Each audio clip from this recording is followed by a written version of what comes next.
I'm gonna go live button. There we go. Louder than me, is that a challenge? Are you asking for a challenge? Oh my god. You All come right. for me on the day. Alright, You here did we not are. just quote strong bad at me. I did just. Alright, hi everybody. Welcome to something completely different that I hope I won't sorely regret for the rest of my life. Here is my first time in many internet years, and in the internet, a year is like a decade, it feels like, of reading fan fiction. Except the one inherent difference this time is I'm surrounded by a bunch of so-called professionals. No, they are. They're all lovely people. Except for the two of them that aren't here right now because they're wonderful. I'm sorry, no, they're just Wow. Wow. Roasted. So hi everybody for showing up and thank you guys for that. This just kind of sprung up, out of nowhere yesterday, and I was like, who's available and who wants to read some Mario fanfiction, because that's what we do, I guess. If you guys would like to, well, first of all, I mean, not that you probably, if you're watching this on my channel, you know who I am, but I'm Chris Niosi. I'm an artist, animator, voice actor, game developer. And in terms of voice acting stuff, I'm Reagan on Mob Psycho, Shaoa Poof on Hunter x Hunter, I was just reminded of a second ago, Garma on Gundam Origin, a whole bunch of characters on OKKO, Let's Be Heroes, Dezel on Tales of Zestiria, Void Dark on Disgaea 5, and lots of other things that I've been very fortunate to do. And I'm a huge Mario fan. And, you know what, here's a fun thing. I want you guys to introduce yourselves, talk about some roles you've done in voiceover, and also your favorite Mario character and your favorite Mario game. My favorite is Bowser, and my favorite Mario game is Super Mario RPG Legend of the Seven Stars. So, who wants to start? And you're all just going to be completely silent on me. That's so cool. I'm so cool of you. I'll do it. I'll do it. I was eating a French fry. Oh, good. A single French fry. Yeah. My name is Aiden Rudd. I am a voice actor. You would probably know me for things like Beelzebub and Grand Blue Fantasy Versus, Kun Jun and Genshin Impact. I've also done stuff for Maple Story, Warframe. I'm voice type 6 in Monster Hunter. Wow! That's mine!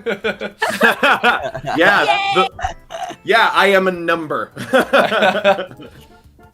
And let's see, favorite Mario character. I probably also got to say Bowser. Honestly, okay. Yeah, and favorite Mario game. That is a debate for me between Bowser's Inside Story and Superstar Saga. Both good Mario RPGs for sure. Yeah. I think I'd probably go Superstar Saga at the end of the day. Yeah. That's where I stole any Tome fans in the audience. The purple like Star Valley area at the beginning of that game is 100% where I got the purple wasteland area where the characters hang around and talk about their feelings for episodes on end. I just stole it from Superstar Saga, so... it's actually in the Bean Kingdom. Oh, excuse me! Yes, of course, it's been a long time since I played that. Right. Alright, Kai, how about you? You go next. Hi, my name is Kai Jordan. I am a voice actor, video essayist, working on the artist part. Some of my most popular roles include Leon on Pokemon Twilight Wings. I also play Wolf on ReZero Prophecy of the Throne. I had a few extra parts in Arte, which was a pretty solid production to work on. And in terms of Mario characters, it's funny. Like, I've suddenly realized that I kind of like Wario a lot. Like, okay. I think there's a lot of like development to it. I love my guy Mario, but like Wario just has so much more character, and he's one of the few Mario characters that actually speaks in full sentences now. But in terms of like favorite Mario games, it's a toss-up between Mario and Luigi's Bowser's Inside Story and Super Mario Odyssey currently for me. Okay. Those, right. I just love the adventure, love the humor of those games, and also, just gotta love that. Yeah. Alright, cool. You're all being a bunch of filthy cheaters and picking two, so that's cool. It's really cool of you. Katie, go ahead.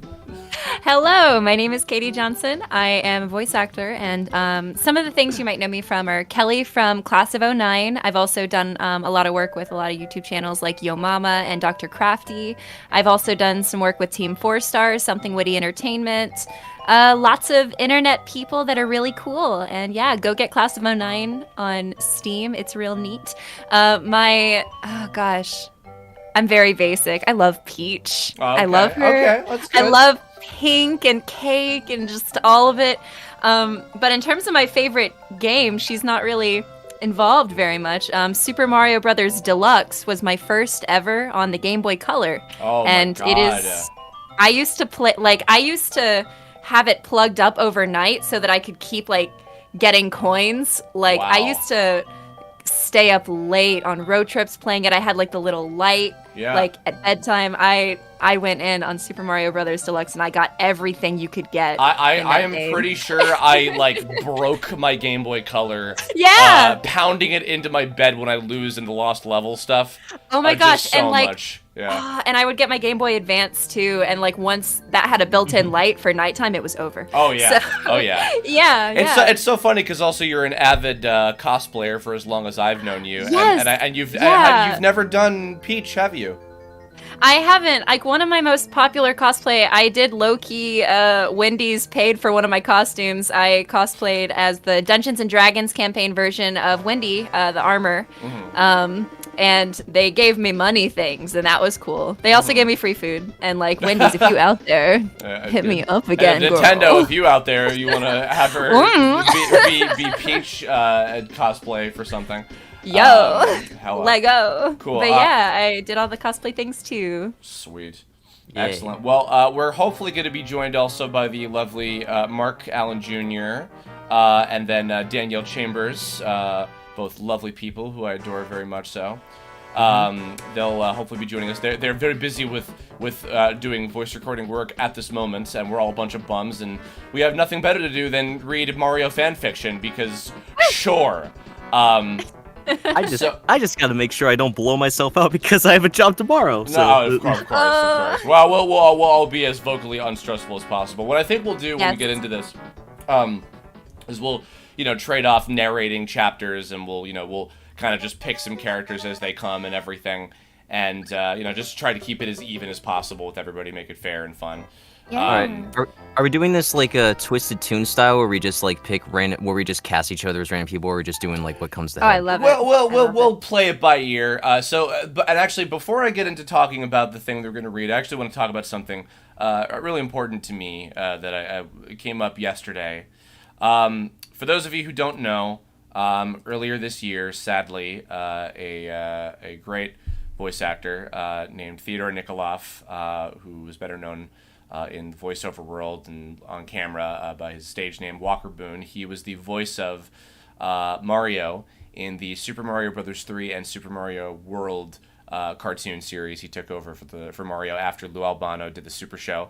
And he was the first voice of Mario that I grew up with.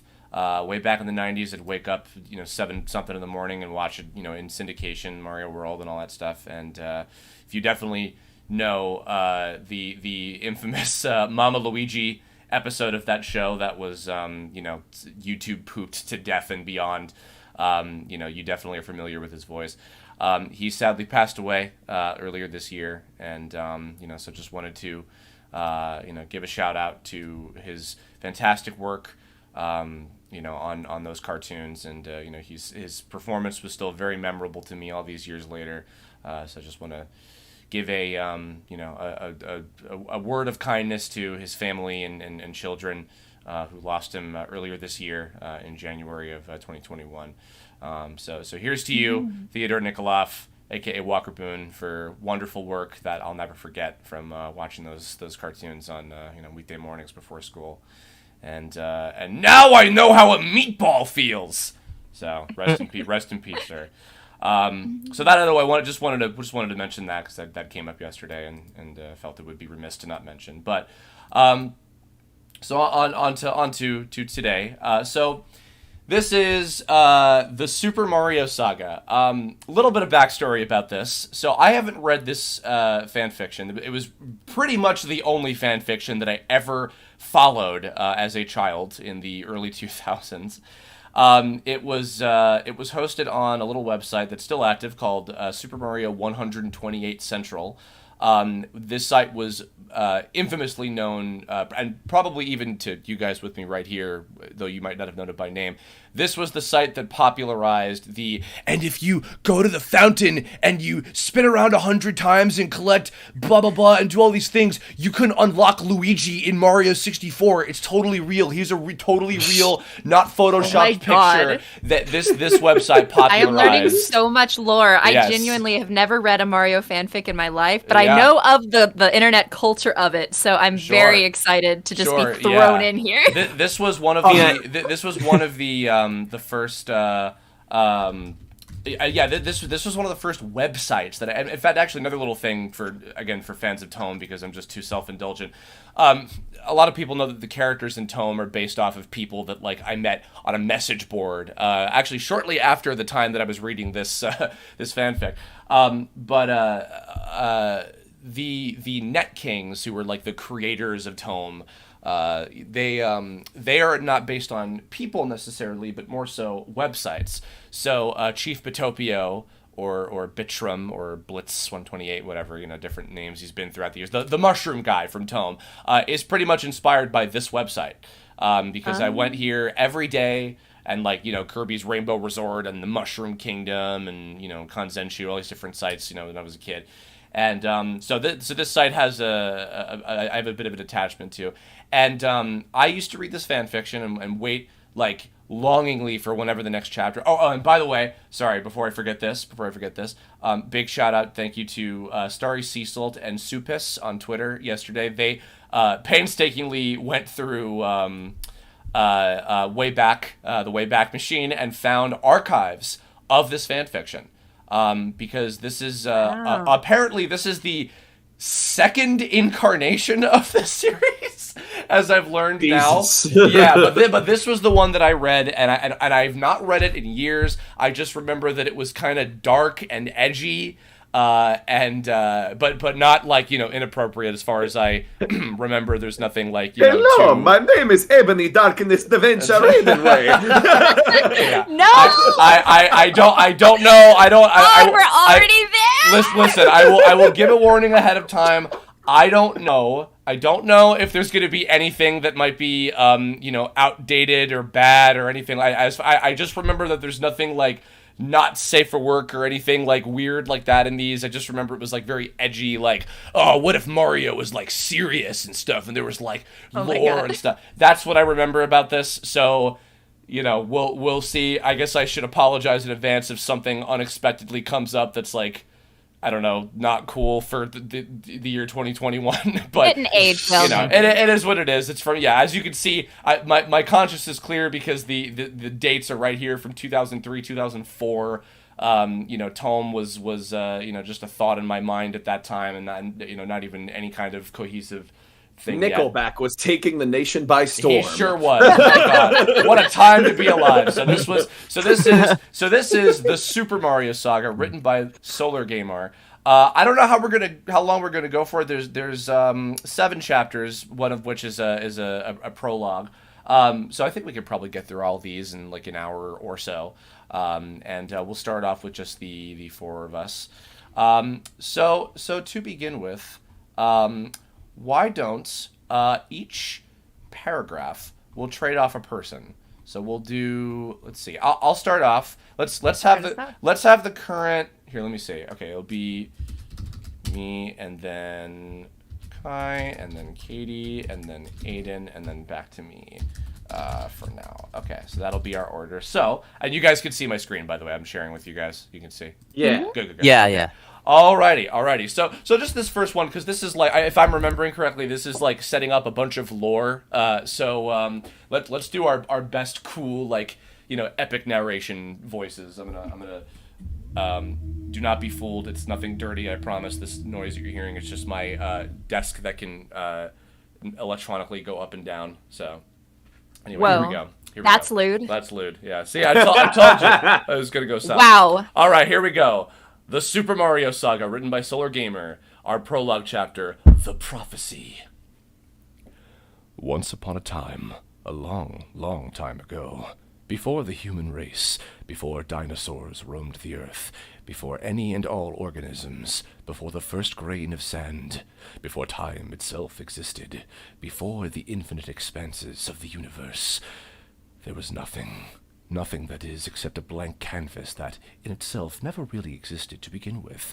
While nothing in terms of the physical sense was a reality, there was yet a great war going on, unfathomable to comprehend by the human mind.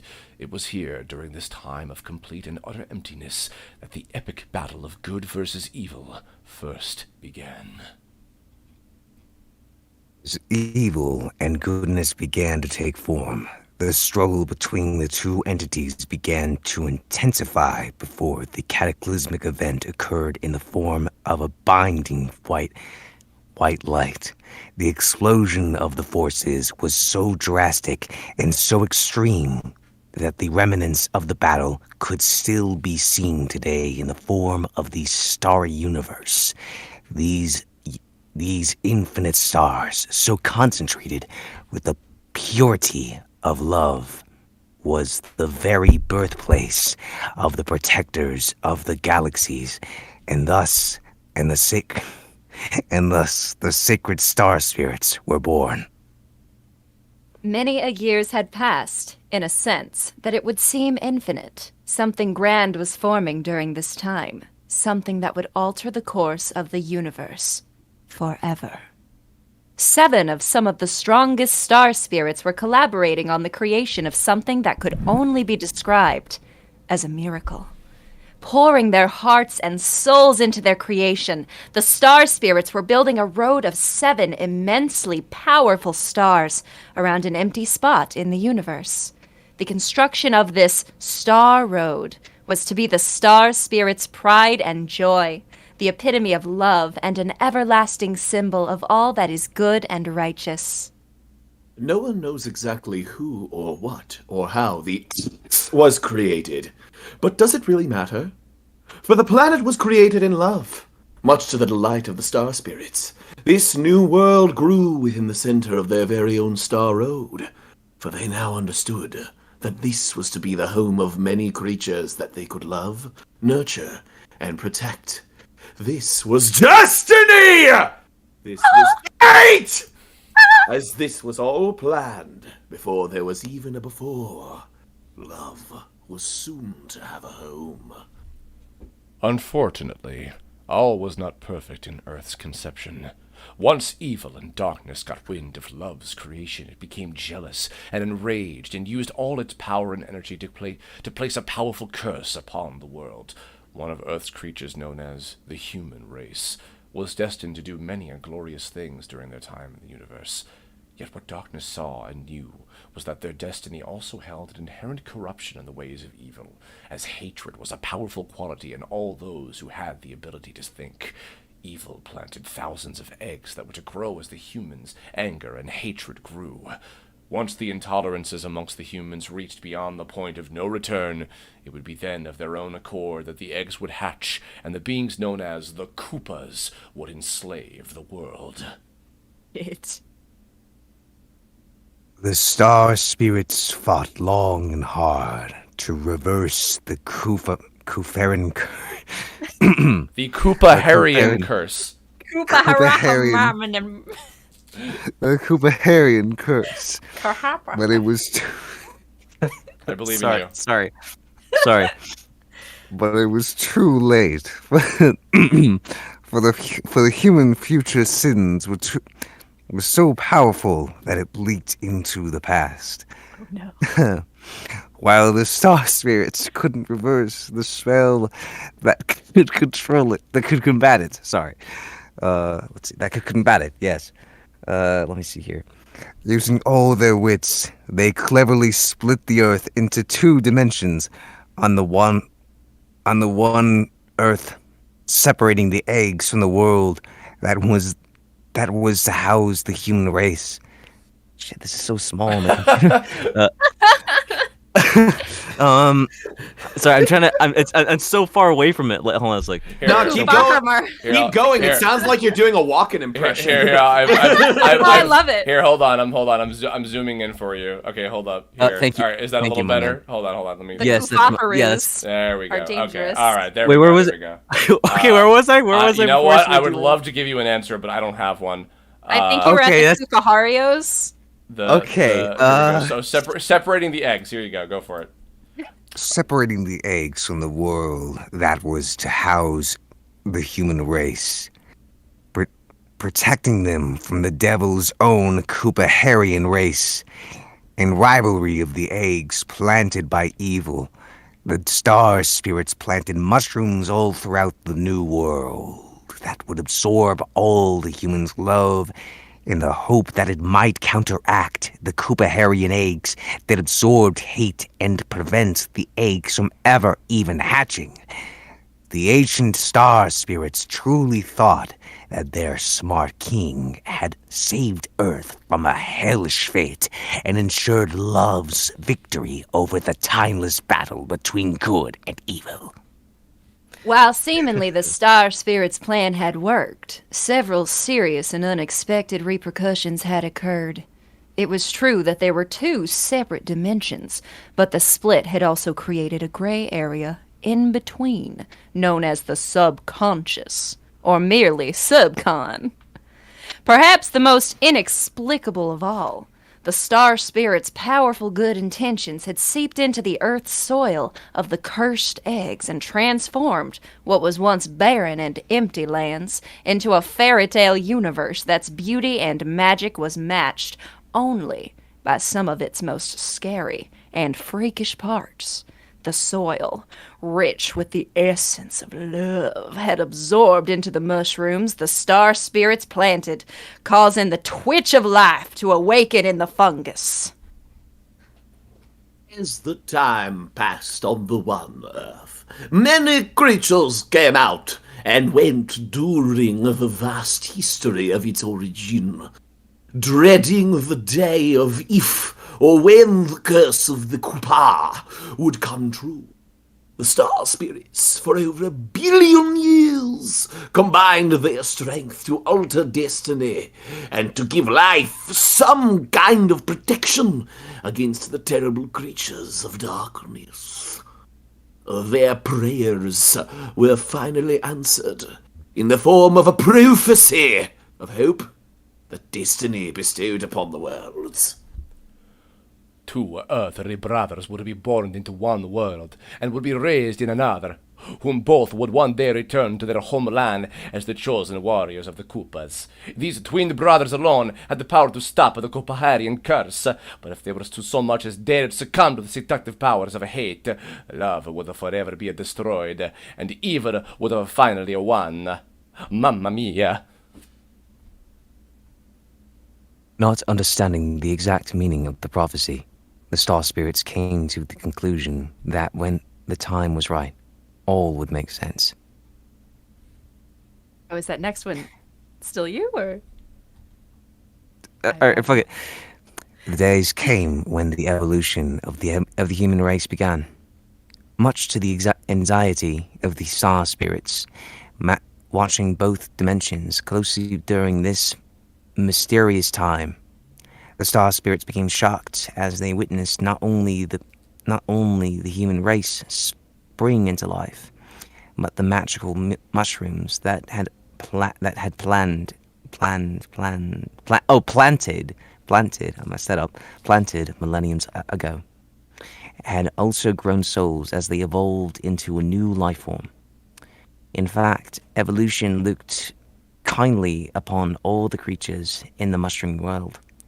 Even some species of dinosaur that were long extinct in the human world evolved into a peaceful, happy, and loving creatures known as the Yoshi. Millions of years passed as they watched two worlds inhabitants grow into their own separate ways on Earth, each world unknowingly of the other's existence.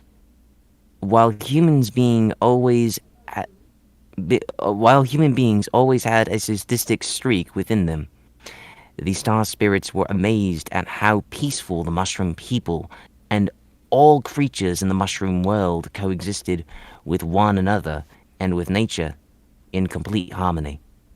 Over the centuries, guilt thrust its ugly head over the sacred star spirits as they realized that Batman's plan that was once conceived to protect one world might have in fact doomed others as their eyes were opened to just how powerful the humans' hate was.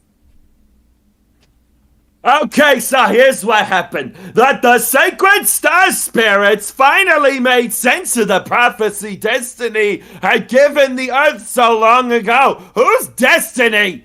So, okay, for over thousands of years in the history of both dimensions, human beings had occasionally and accidentally warped over into the mushroom world through concentrated magic left behind during the great split of the worlds those billions of years ago. Just Google it. So, while worried at first that these warp zones would soon be common knowledge to the humans as well as the future Koopas, the star spirits uncovered that there was only three warp zones that actually led to either dimension, and the chances of purposely finding any of these three was pretty fucking small. Sorry, if not impossible. But these gateways between the mushroom and the human worlds was exactly what could enable the prophecy of the two heroes whom could one day save the universe. The humans who entered the mushroom world were welcomed into the population. They learned to adapt to every nuance of the mushroom people's civilization. And as the new generations of humans lived on, in their world, so too did their newfound personas. Also, hello, Mark and Mary. What? Oh, wait. Oh, Mark, are you here? I'm here. Hello. Hi, welcome. Hey, you know what? Because it's funny, we just finished a full run through, so I'll add. Okay, so after Aiden, Mark, and then back to me. So Mark, we'll have you do a proper introduction when we finish the prophecy in full. But why don't you pick up from the Star Spirits Watch the Mushroom World? We're narrating really epic lore right now. Okay. Danny's here too. Danny's here. Wait, too. Danny, are you here? I'm here for 10 minutes. Oh crap! Oh wait. Okay. Wait. So then here. Don't add me to the thing. I'll be back later. Oh, are you sure? Okay, no problem. Yeah. No problem. Okay, we'll see you soon. I'm having fun just watching. Oh, okay. No problem. Okay. This is so great. We'll do proper intros of you guys when we finish. Okay, cool. All right, Mark, please go ahead. The Star Spirits watch. Go ahead. The star spirits watched the mushroom world closely for any sign of the eggs hatching. With all that was going on in the human world, it wouldn't take long for hate to give the eggs the nutrients they needed to hatch. As the population in both worlds grew, societies in both worlds became more and more complex. It was becoming much more drastic that the star spirits make contact with the mushroom people and warn them of the secret threat that they were oblivious to. Being that there was no way at that time for any spirit being seen in the physical world, the 7 star spirits collaborated on yet another miracle to help the creatures that the loved so very much. Born from the earth, the star spirits conceived a human being from that of a giant toadstool in the most beautiful of all the countries. This child was to be the prophet to whom the star spirits would give special abilities, blessed by the world as the Saint Angelina Toadstool. The child was embraced by the mushroom people upon her discovery, hailing the birth of a human being from that of a mushroom assigned from the stars. Hell yeah. Danny, you sure you don't want to do a paragraph? You sure? Oh, shit. 3, 2, okay. Okay, alright, years past. Go for it. The traumatized one? No, years past. Oh, God, I can't read. Okay. Great start. Years passed as the prophet and her abilities grew, but the star spirits compassionately waited until she showed signs of maturity, ready to handle the terrible and gruesome burden of being an outlet for warnings of unspeakable evil. On her 20th birthday, the first vision of the far future had hit her and hit her hard. This nightmare of blood and carnage made her pass out from the horror the future had in store. for Angelina saw extreme amounts of pain and suffering. She saw the mushroom people cowering before that of a spiky-shelled dragon with blood-red eyes, orange flaming hair, and the crown of the devil, who sat atop a throne fastened of bones and mutilated flesh. Angelina saw evil, a then unknown concept in the mushroom world. Nice. Hold on. Let me get rid of the poison mushrooms that were covering up you guys. Pardon me. There we go. I was enjoying. It was very clearly Bowsette. Oh my god. Oh, Can I Lord. just say that of all that we've read so far, I don't understand anything. I don't either. That's fair. I'm just sort of going with the flow. Perfect. Yeah. Perfect. All right.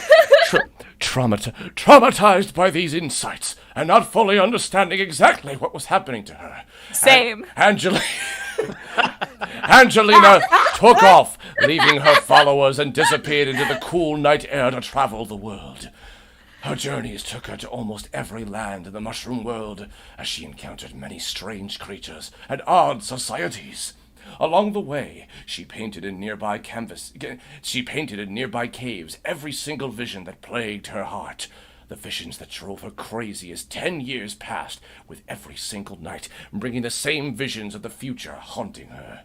She felt isolated from the normal world, as she saw things that no one else had ever seen before, nor could they ever understand. She was isolated, that is, until one fateful night that gave her a single ray of hope amongst all the darkness. Why do we, Kai? You keep getting like the longest paragraphs, and I'm so sorry. Sorry, I need the cold reading practice. It's fine. Fair enough. All right, Anyway. go for it, Boo. Take it. Her travels had wandered into that of the Yoshi's Island. Oh my god. Alone out in the cold, rainy night and shivering, she wandered into a nearby cave and began frantically painting on the stone wall one of her terrible insights, sobbing because of the emotional wreck of the woman she had become in the past decade. I lost my place. Shit. Okay, past decade. Okay. He collapsed. She collapsed to the floor, not understanding what was happening to her, nor comprehending what she was being tortured with. Such wretched nightmares. Suddenly, a comforting hand touched her shoulder as she looked up to behold the sight of a single green Yoshi looking fondly down at her as she cowered. Crying on the floor. Crying on the floor, dirty floor. Taking her hand, the green Yoshi led her outside and through the jungles to clearing where many different colored Yoshis were huddled, playing and laughing with one another, standing her next to the oh boy, standing her next to the you're despicable. Bye. I know. Next to the fire, the green Yoshi rounded up its tribe as they formed a large circle around the crackling flames. Every one of them held another's hand, as they included Angelina in whatever ceremony they were about to practice. Suddenly, music filled her ears as all the Yoshis used their heavenly voices to sing the most beautiful song she had ever heard in her life. The happy song caused the whimper inside of Angelina as she felt herself smiling for the first time in 10 years. And then the wizard decided that he needed to take a break to readjust himself. Katie, why don't you take these? I swear, I thought I thought somebody was gonna start singing the thong song. Oh my god, a Yoshi see- singing the thong song! I don't ever You see, want I that. was thinking Wiggle by Jason Derulo. Either Remix! What is happening? Katie, please save me. The Yoshis and Angelina. All right. The Yoshis and Angelina sang around the fire for hours, until the last ember of the flames went out, as she slept with the primitive tribe under the starry night sky. For the first time in years, she dreamed not of evil, but of something quite beautiful and good. In her dream, she saw the vision of two twins, one tall and one short, each sibling possessing a unique cap. One red with the letter M. It stood for my friend. Stitched on the other, green with the letter L. It standed for loser. Cause you're a fucking loser. In the dream, she saw that these two noble souls had the power to save the universe, as they alone would possess the courage and the strength necessary to fight against the spawn of the devil. Hardcore. Hardcore. She saw how hard and how admirable the twins' hearts were, as it was true that they would experience much pain and hardship in their lifetime. Yet, not once would or could evil ever really tear them down. But could she turn their hearts on? Working on it. So, waking up at the sound of birds, the prophet Angelina found herself alone. The tribe of Yoshis long gone. All the pain and misery she had felt those long years because she kept dating Chads and not me were gone. For she now knew that those visions were not that of a curse, but of a blessing. No. God damn it. Angelina was to warn the world that one day evil would strike fear into their hearts. But most importantly, she was to give the world the message of hope. And that hope is Mom! Shut up! Sorry, guys. Sorry about that.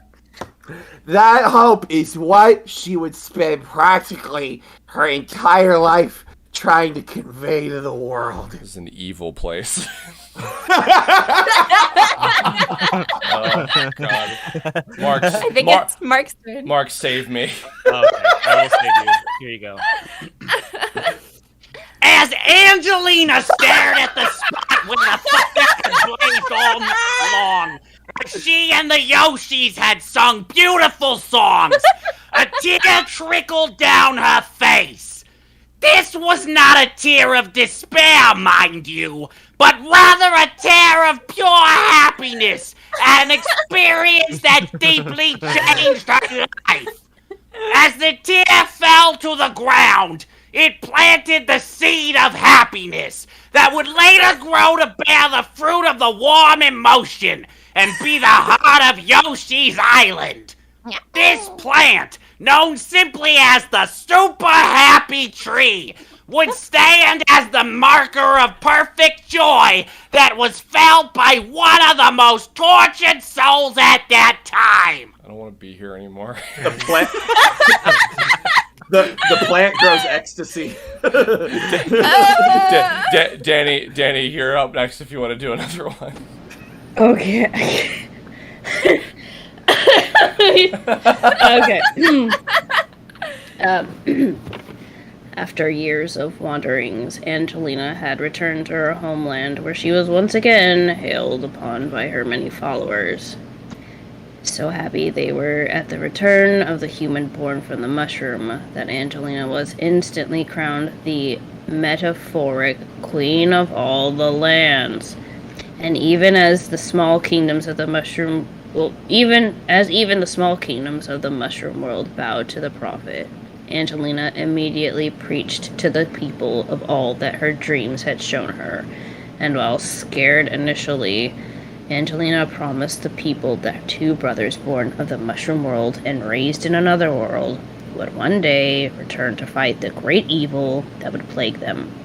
Her return and the messages she gave brought forth much faith that her birth truly was the sign of something grand.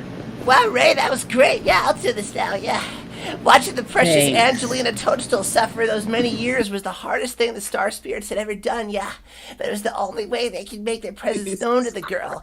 Although it had been difficult to watch her in pain for so long, her figuring out the messages by herself was key in letting her mind open so that the Star Spirits could speak to her directly. I can't believe Greg Sipes does this, like, for hours on end. Jesus Christ. Oh, God, my head is, My head is, yeah. I mean, it does take a little bit of practice. Oh my God. All right, you do it! You do it then! Oh no. One night in her bedroom. Go ahead, Kai. One night in her bedroom. Wait, where's the voice? Where is No, it? go ahead. One night. One day, some days. One night in her bedroom with a modest cottage, Angelina looked outside her window, gazing at many stars, giving thanks to whatever power had given her such gifts. Oh yeah, I get that. To her surprise, she saw the 7 star spirits shine down to her, embracing her as their daughter. They told Angelina everything about the Star Road, oh wow, about the creation of the world, about the cursed eggs, about the prophecies, and why she herself was chosen to spread the message, dude. Yeah, that talked for years. Yet it was the only single night in reality. And the following morning, her focus, her understandings confirmed. She set out on life's mission. Yeah, she got the third eye open, man, to make the power the stars known. Her followers quickly agreed to whatever deed she may want accomplished, as she promised them the life that would be that much better in the future if they made the past as magnificent as they could. I like how that wasn't Beast Boy. That was just actually Greg Sipes. That was just Greg. Yeah, That's literally what I did. We gotta work together and save the planet, guys. Yeah. Yeah. You missed the part where you tell everybody to eat vegan. Like, yeah. Oh my God. All right. I've swapped with Kai for that round, so I'll do this next one, and then Okay. and then Katie, your next time. Okay, so Yeah. God, I can't do Robin for Christ's sake. All right, I'll give the worst Slade ever, the worst Ron Perlman. 20 long years went by as the construction of a giant temple reaching to the Star Road was completed. This grand structure was built on the very spot Angelina herself was born as fruit of a mushroom. This temple to the stars was crowned as the blessed Star Haven by Angelina. And soon, on her 50th birthday, the star spirit she raved about would make contact with the mushroom world in the most beautiful of ways. Yeah, so during the years the star was being constructed, Angelina had been soups busy doing many things. She painted huge, I'm talking big ass beautiful portraits of all her prophecies and wrote hundreds of poems about Twilight. It's my favorite movie. Dealing with her dreams, mostly Edward's dreams. He could dream jump. It was really sick. She even married this brilliant professor and started a family. Oh my God, it was so sweet. Giving birth to a gorgeous daughter. That's me. But what really took up her time was her own construction of a magic wand that would act as a key, which is really stupid because wands aren't keys, you fucking idiot, in letting the star spirits enter the world at last. This wand would set atop the highest tower of the star heaven, and as long as the rod sat atop the mushroom world, forever could the star spirits come down to the earth. That was brilliant, but I'm also mad that you didn't do Starfire. I mean, maybe I'm saving it. Oh my god! Alright, who's next? Aiden, you're next. You're good. I will say before I go on, Chris, your bad Ron Perlman was actually a pretty good Alec Baldwin. Wow. I don't know if I should be happy about that. Jesus. Okay, so on the morning of Angelina's 50th birthday, she sat alone in the highest tower of the Starhaven, and she prayed to star spirits, giving them gratitude of the very gift she once dreaded but now loved with all her heart. Please, star spirits, thank you much. That's my rendition. Setting the first star rod atop an elaborate marble star that towered over 2 stone altars, Angelina thought at last her life's work was complete. Do that And next at part. that very instant, darkness entered the room. It was Lisa, that bitch! Oh my god. Jesus. Mark, go. Thank All you of for my not characters are high aggressive. marking at the end with that, because Oh, hi, Mark. no, Oh, hi, Mark. we talked about this. You invited that on yourself. I did. No one knows exactly who killed Angelina the day of her 50th birthday, but rumors ensued that 7 demons wearing the laughing Phantom mask sent out to destroy the hope she gave to the world, and I don't need to breathe because the sentence is too long. Her bloody and tortured body was not found until that same night, as she had told everyone throughout the lands that at dawn the time would come to behold the star spirits. Everyone collapsed to their knees at seeing their queen murdered, and it would seem that evil's discouragement had worked. When word of mouth of her murder echoed through the lands, everyone gathered at the Starhaven. It was then that glorious temple began glowing a bright white, and the star spirits made their first crossover into the physical world. Sad were they at losing the child all 7 of them had created, but all was not lost. By merely showing their presence, everyone could see that Angelina had succeeded in connecting the mushroom world to the spirit she had spent most of her life raving about. The star spirits tried comforting the people with a promise that Angelina could never really ever die, as her soul now was one with the illustrious Star Rod. Man, thanks, Danny, for doing that paragraph. That was really cool of you. Okay, and now it's my turn to do the next one.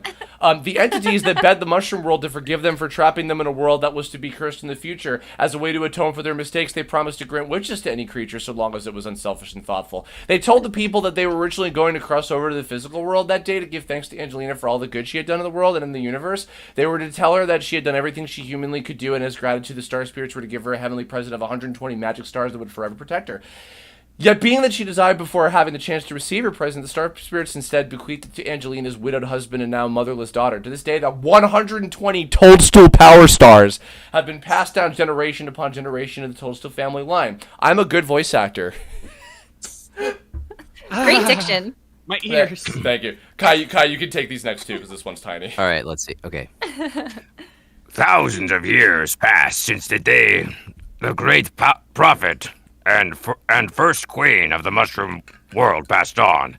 Yet her leechings and messengers remained as fresh as the day as they spread. Hey, Strongbad, I think that said yet her teaching and messages. Yeah, I know how to read, Homestar. Just get out of my office. Oh, that's where I am. Okay. All right, cool. Thanks. All right, whatever. Anyway, where was I? Okay, back to reading this. It was toward the turn of the 19th century that the event dreaded since before Earth's creation was to occur, and, like prophesized, it would forever change the mushroom world. The millions of Culpaharian eggs hatched under the blood of the red sky of fall. I think I blew that up, okay. The birth alone caused earthquakes, floodings, tornadoes, hurricanes, fires, and every known natural disaster on the planet. When their hatchings were complete, it was said that every creature of every land had skipped a heartbeat. The Koopa race consisted of many different species, whose allegiance lied with the devil or the club. As the new race grew, so too did their appetite for destruction. Over the next 100 years, mushroom people, humans, Yoshis, and many more would go missing during the deepest, darkest hours of the night. These kidnappings by the Koopa were not only then that of a spider capturing the prey. For what followed was sacrificed the slaughterings of Almighty, the egg of evil. Not all the eggs that hatched, that infamous day from the hell of the Cooparian egg hatched. For what could be from the fiery dark land, it was one growing large, lava-filled the egg that remained unhatched, surrounded by the 7 smaller Koopaling eggs. As did the mushroom people pray to their starfire spirits, so too did the Koopas pray to the monster egg. Hate was constantly the feeding this sack of the maniacal, the monstrosity as the days, the months, and the years rolled by. My starfire is shit. Have you ever heard her tell a your mom joke? I think I have. It's been so long. Your mother is so wonderful that one time we went out and we had glorb nuts. Yeah. Oh my god. All right, Oh my Aiden. God. Jesus. Adine Rude. Adine? Oh no. Okay, Did he Aiden. die? Did he die? No, he's here. no. Aiden. Does he dead? Aiden. Can you hear us? Aiden. Maybe his thing. Wait. Oh, Wait. You there? I think his mic might be. Yes, you emerged. No, there he Here is. you are. Cool. Here you are. Yeah, sorry, I hit a button by accident. Wow, that sounds like a okay. bunch of bullshit. Do your lines. Wow. Why don't you, Okay. before we get to the start of the 30th century, why don't you start the line that says at the start of the 20th century, bitch? Calm down, Stanley Kubrick. I don't get that because I'm uncultured. So at the start of the 20th century, under leadership of a giant and powerful frog-like Koopa named Wart, whom was known for his powers of the psyche, led the Kooparians on their first full-scale attack against the mushroom world. I don't like mushrooms. Being peaceful and not having knowledge of either the skills or of defense or offense, the civilized creatures of the world were getting, oh fuck me,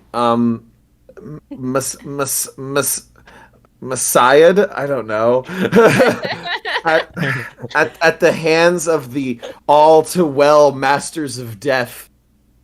As there was not an official king of the mushroom world, the tradition of the family of Toadstool, still known for their wisdom, gave leadership during these dark times. The great Patreon Toadstool worked exclusively with his fans. Be sure to like, comment, subscribe, and his best friend and confidant, the aspiring philosopher mushroom person, Toadsworth. I don't like the way you said mushroom person. God, nobody can take a joke anymore. Whoa! Political! Too real. Oh, Way Log man. on to Toad Anon for the night. Oh my god. to save, I gotta go, guys. To save the mushroom world before it was too late. The history of the two's friendship went all the way back to their ancestors, where Angelina Toadstool's husband studied philosophy at Brown with the forefathers of Toadsworth. Angelina Together, Jolie. totally. Together. Totally! Sorry. That wasn't funny. Guys. Together with the help. Together with the help of 120 Toadstool stars. That's a tongue twister. The many lads of the mushroom world united, and with their combined strength defeated the Koopas 27-8 in what was an earth-shattering final battle in the fiery flames of the Darkland, also known as Philadelphia. Oh boy. I'm sorry, I took like 10 years to read that paragraph. With the Koopas temporarily defeated, the Mushroom World celebrated. But they knew that a dark shadow was still looming over their heads, about to hatch at any moment. To protect themselves from any future attacks, hundreds of countries with their monarchs decided to unite together as one. This union of the lands was always there to begin with. But with the first of many wars against the Koopas underway, the people agreed it was time for this union to become stronger. And so, the great Mushroom Kingdom was born 100 years ago. God, I got nothing. Oh my God, I'm actually drawing a blank. Somebody give me a suggestion. Do an impression of what Mark just did. Oh jeez. Hello. Hey, Chris, real quick, show everyone how much better you are at that than me. Go. No. I was gonna say like I've been watching OG Dragon Ball, and like back when Funimation had like 10 actors that did everything. And, like, that sounded like it would have been like, hello, I am an old person that Goku meets in one episode, played by, like, I don't know, any of the 5 people that aren't actually old men. I'm doing a voice. Like, that's what I was going for. I love it. I love it. Old school old man voice, yeah. Yeah, here, on that same note, I'll do a Dragon Ball Z character that doesn't last more than one episode. Oh no. Pantheon Toadstool, the once metaphoric king of the mushroom world, was now the official ruler, like our Lord Frieza. Ah! The Chancellor now houses best friend Toadsworth. While some lands denounced the annex with the Mushroom Kingdom, such as the beautiful kingdoms of Sarasa Land, founded by humans, everyone still coexisted with one another peacefully. During the next 50 years, the king and the Chancellor succeeded in their mission to bring peace and prosperity to the Mushroom Kingdom. But it wouldn't last long before the Koopas became all too powerful, and the mushroom world as they knew it would be doomed. Ah! I got destroyed by Vegeta! Ah! Alright, let's see. I want to say that we have been going for an extra half hour, and I'm still back with Katie and not knowing what is going on. Same! I have no plot. We're in a time. I actually fooled you all. I placed you in a time warp. Oh my god! Right, what is the plot? All right, anyway. All I know is some broad had a dream about Mario and Luigi. That's all I know. All right, let's see here. Okay. In the human world, there was chaos. After one brutal war of the world, there was yet another one, even more horrid than the last. These world wars brought much darkness into the human destiny, as unspeakable evils motivated by hate corrupted the humans past the point of no return. And that is when it happened. In the 13th hour of the 13th month, amongst the shadow of a solar eclipse, explosions rocked the mushroom world. Volcanoes erupted throughout the dimension. Did I read the right sentence so far? Go. The loser said, all right, good. All right, good, perfect. As the lava that seeped from Hell's mouth destroyed many of the magical lands of the Mushroom Kingdom, this spiteful lava that left land in ruins was now claimed in the name of the Koopa. When the eruptions were over, many innocents were dead. Everybody should listen to me all the time, and I would rule the world. Yeah, I just didn't know that Devin Mack was going to be. I was thinking it, Mark. I was thinking it. Everybody should listen to me all the time. Yeah, I know. I just know what I'm talking about. Okay. Katie, you've been getting really short ones. Take these next 3 because just for you, just for you. All right, you're gonna hate this. Oh boy. Yeah, Augie! And it was though the death of both dimensions that chosen one of evil hatched from its egg, ready to carry out the devil's bidding. Are these your parents? Oh my God, I fucking hate it here. The evil dragon, created by Satan's form. Gosh darn it, down here we're gonna get you, Satan, born of the horns of the devil. Its eyes were that of the blood red. Its body was encased in a spiky turtle shell. Turtles are the devil. And its hair was like that of the fire, because turtles have hair. The point is, the very figure that at one time tortured Angelina and Toadstool's dreams, the Koopas may have lost the battle against the Mushroom Kingdom years ago, but the birth of their prince, Bowser, Armageddon was sure to ensue. Selecting the most powerful sorcerer at the time, Wart had ordered a single Magkoopa named Kamek to protect and nurture the child's evil at all costs. Evil like video games and pie. Kamek was want to take the baby Bowser to hide in an isolated castle somewhere around on Yoshi's Island or something where no one could ever harm the Prince of Darkness in this one and only vulnerable time. Catherine, are you watching that there anime shit again? My God, it's called Mango! Are you worshiping Satan with those fucking Japanese cartoons? Man, don't yell at her. She's trying her best to escape this hellhole farm you got us growing up on. I don't want to live on the farm. Really sorry, I want to move Katie. to Japananga. I'm really sorry. My dad literally sounds like Scruffy from Futurama. Dude! That all the time. Dude, I worked with them. Oh, nice. Oh, yeah, he's great. So if anybody wants to do that. I'm calling that on my next one. Aiden, you're next. Hey, Jesse, where's that pie-eating whore at? Okay. Jesus Christ. Pie's the devil. So, okay, bro. So, like, with the future king of all evil born, like, one would think that the mushroom people would have been, like, trembling and living with constant fear. But the thing is that they listen to Joe Rogan. So the mushroom people never forget the promises that the sainted Angelina Toadstool foretold. She had promised a hope that the mushroom people to that day still held in their hearts, man. You know, it's like right under your pecs, like chest day, remember? But okay. But while the mushroom people never lost sight of that hope, because they're fucking gangster, man. Up above in the Temple of the Star Haven, the 7 star spirits were worried beyond all belief because they're fucking pussy-ass bitches, bro. Shut up. So, okay. Nah, bro, I'm still going. It's still my turn. The great battle of good versus evil would be nearing an end soon, with the Koopa Harriet eggs hatched and their leader newly born. The star spirits asked the people of the mushroom world to pray for the birth of the destined twins, Jesus Christ, amen.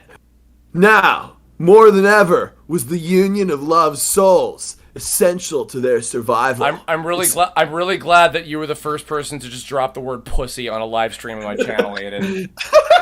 Jesus Christ.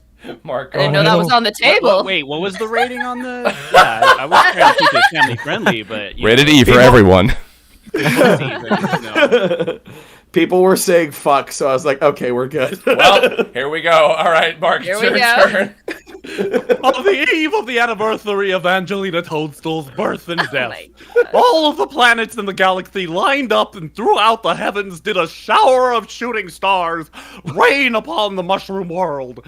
These shooting stars' origins reached from beyond the edges of the universe and was sent by destiny itself. Was sent by... There's some kind of grammatical problems there.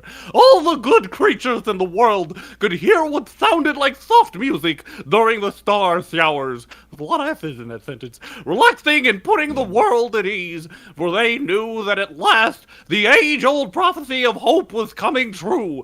The heroic twins were to be born that night, and with a red and green shooting star striking the highest tower of the Star Haven. So many S's. Oh. 2 babies bearing the red and green caps were laid upon the stone altars that cowered beneath the star rod. Accompanied by the twins was a new and powerful star spirit who was sent by fate to protect the twins during their journey through the universe. As well as to issue a powerful warning spoken by fortune, that had the potential to alter the entire universe. God damn it. Scruffy believes in this fanfiction. Mm-hmm. This new star spirit, who would later be known as the Great Geno, took it upon himself to be the guardian of the magical Star Road, and took it upon himself to never be invited to Smash Brothers Ultimate. much to the chagrin of boomers everywhere like Chris Niosi. Sorry, millennials.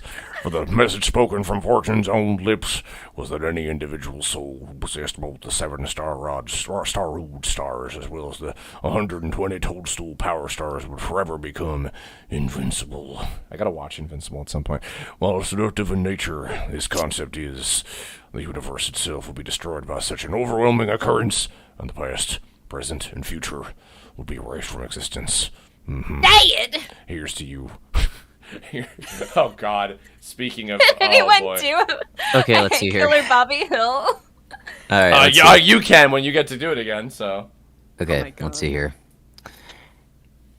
Ice Bear reads, as the lone spirit waited for the stork of destiny to arrive and carry the twins to their newly chosen parents. Ice Bear says, the 7 star spirits and all suddenly appeared to bless. Are you being me right now? Ice Bear is being Ice Bear. Sorry. Wow. What does that say about me? Fucking roast boy. Old people aren't allowed to ask questions, Chris. You're right. Roasted. Sorry. Ice Bear did not mean to interrupt. Ice Bear, please continue. Ice Bear. Ice Bear continues to bless the child that they had anticipated for countless lifetimes. Together, the star spirits searched the stars' destiny for an appropriate name that would perfectly complement their future selves. As they concentrated, the names had finally hit them, like lightning, and as the baby with a red cap would be named Mario, and the baby with the green cap would be named Luigi. Why these names spoke to them, the star spirits, they did not know. Ice Bear also does not know. But with their newfound identity, the stork of destiny arrived atop the tower of the star heaven. Ice Bear is done. Just so you guys know, it just took us an hour to introduce you to Mario and Luigi. I know. It's like, this is the prologue. And I know nothing at all. Chris, I feel like since this is the last one, you introduced us. You should read us. Well, here. How about this? Oh, so I'll start off, and then we'll do our order that we've been doing for each of these little stanzas, and then I'll bring us home again. How about that? So okay, all right, sure. All right, so here we go. All right. As the original 7 star spirits +1 watched as the stork began its long journey to deliver the twins to their fate, it was a moment of complete relief mixed with unfathomable anxiety. Woohoo! In these two children's lifetimes, the epic battle between Light and darkness. Yes. Good and evil. Right and wrong, let's go! Love and hate. would all boil down to a cataclysmic collusion. Collusion. Wow. It's a collusion, everybody. Walker, could we get a second take on that real quick? Oh, sure. Would all boil down to a cataclysmic conclusion. No, I like collusion better. We're going with that one. Wow. You filthy liberal. Oh my God. How many chapters does this have? Yeah, let me go ahead and do us a favor and look at actually how long the first real chapter of the story is. Oh my God. Yeah. All right. So Also, yeah. Chris, I'm upset at how good your Scruffy was. I hate it. I've worked with the real guy. I can't fucking do justice to that. That's amazing. Scruffy believes in this company. All right, so by the way, first of all, Mark, please introduce yourself and talk about some of the roles people might know you for in voiceover, and also give us your favorite Mario character and your favorite Mario game, please. Oh, geez. Okay. Now hello. or die. I am Mark Allen Jr.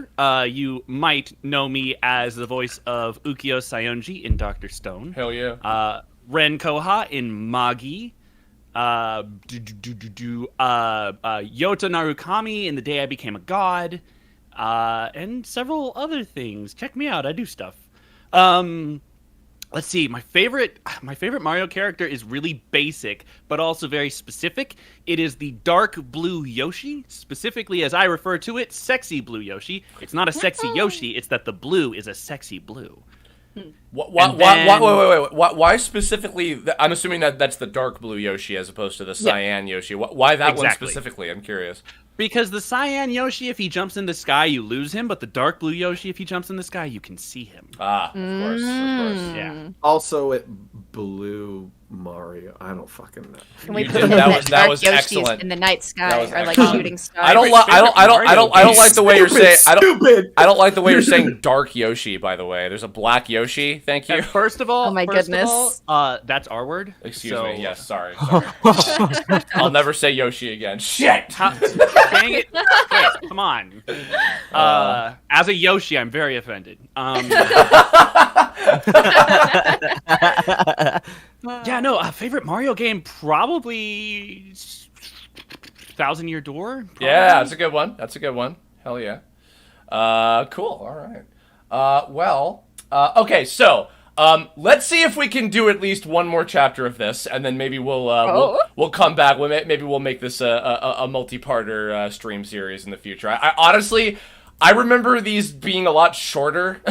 So, but also, I feel like it goes faster when you read it to yourself. Versus that's true. Yeah, and also we're goes scenery chewing assholes. So Yeah, it goes a lot.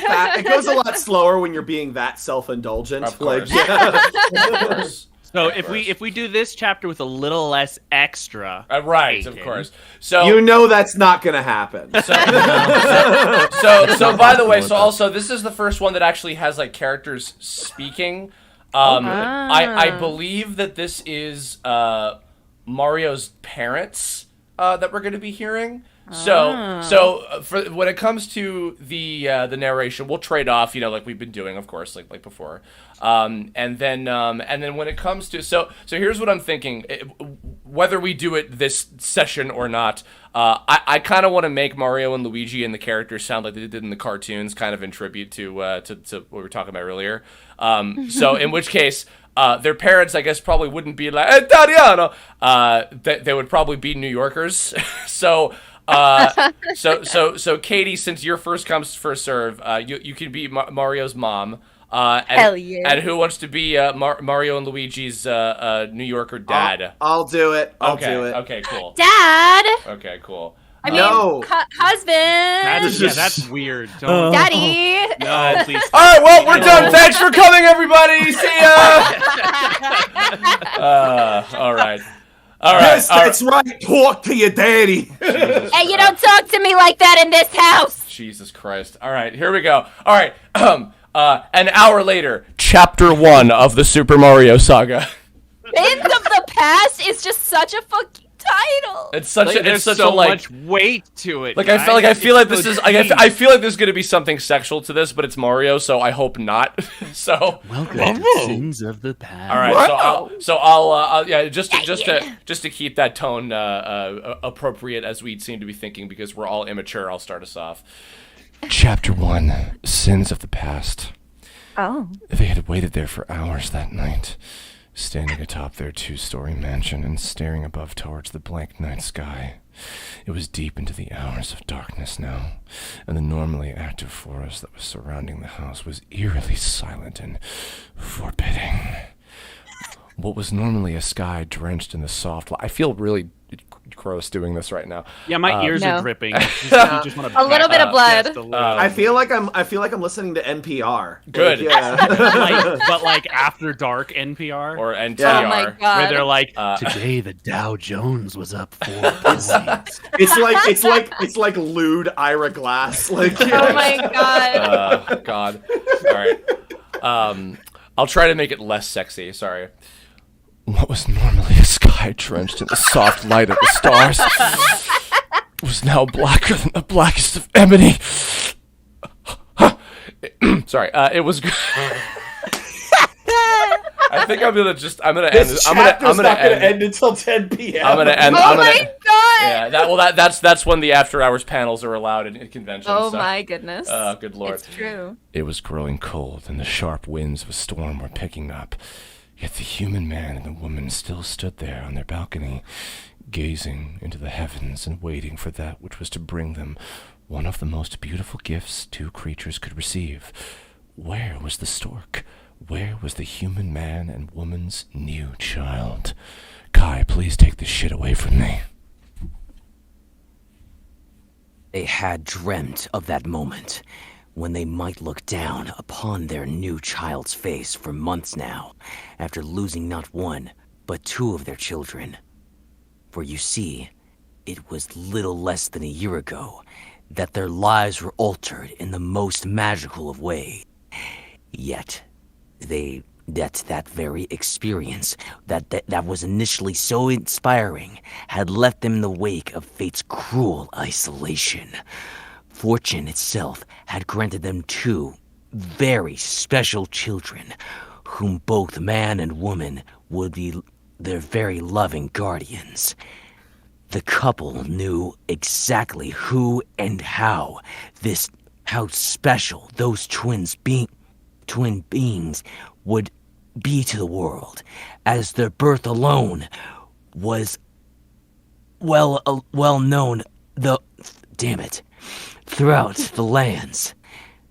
But as to protect the newborns from the detection of a great evil, they agreed without much as ever saying a word, never to utter the children's sacred importance, in fear that the babies might be uncovered and destroyed. This is who I am. Katie, take these two in a row. Okay. Life seemed perfect. Too perfect. After the firstborn babies entered their lives, the twins had brought so much joy into the couple's souls during the short time they were together, that when they had to give them up, after just 4 months of life, despair was retched into their breaking hearts. The twin babies' lives had been in terrible danger. The Coopers had tracked them down. It was only a matter of time before their monstrous pursuers discovered their prey. Traveling weeks on foot to reach the holy Star Haven, they crawled atop the highest tower of the temple and knelt during the store road. There, they had made the most unselfish and thoughtful wish any creature had ever conceived throughout the vast history of the Star Spirit's blessing. They wished their children away to a world where the Coopers could never harm their babies. They wished the twins to a nurturing family, whom would show them unconditional love and support, and offer them the guidance they needed to shape into the extraordinary beings that they were meant to become. And with that wish alone, the firstborn children vanished before their eyes for what could be a very long time. And with that wish also did part of the long foretold prophecy further come into play. And oh, how perfect. Here's Mario's mom. Hey, where are they? Hey.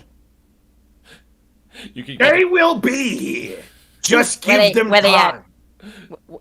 They will be here, God damn it! Okay, you're not gonna talk to me like that. You're gonna fucking get that calzone, and you're gonna eat your dinner before I fucking call your mom, like I did last Tuesday. So just give them time! We've waited months for our prayers to be answered. What more's a few minutes of waiting compared to the lifetime we'll have with them? So this is what Launch has been up to all this time. Well, first off, you don't have to raise your voice. I know. I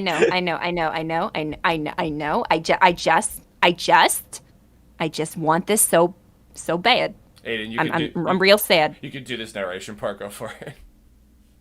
The man looked into his wife's eyes as she looked to him for some kind of comfort. Knowing what she needed, the man grabbed his wife's hand and tenderly kissed it, silently letting her know that he too felt the same kind of pain that they had been feeling for what seemed like forever. They lost their firstborn babies. They lost their family. They lost their friends. And they lost their lives. This new child was to be the start of a new life and a new beginning and a terrible Patrick Warburton person. Here's the dad again. Listen, honey, I love you. Yeah, sure. I love you, mommy. That's right. You better respect. You and the twins. Don't you even start on the twins. Don't you even mention them. I just want to focus on the TV right now. My favorite sports program is on, and you can't be interrupting the Knicks when the Knicks are on. You know this. I don't want to look back. I don't want to look away from the TV. I want to look straight. Don't ever look back. Stay back there. Get me a beer. Knicks. Dolan fucked them up. Wow. You're really going to bring that into this house up? Hey, and do this next one as well. Using my sports knowledge. With that, the woman broke down into bleeding tears and fell into her husband's arms. The man for months now had tried to be strong and be the support that his darling wife so desperately needed. His whore wife! Hey, shush. Knicks are on. But now, don't interrupt the narrator. His strong front was starting to crumble after months of trying to keep his searing pain hidden.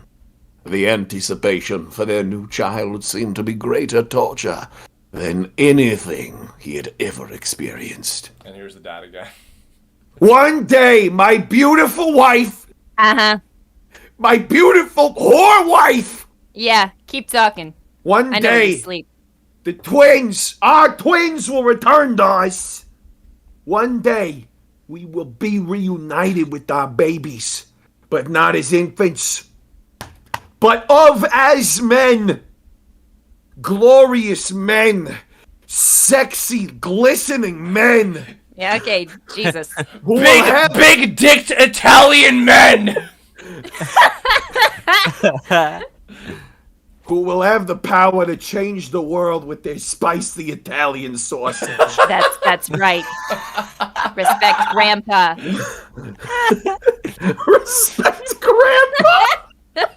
Can I get that on a bumper sticker?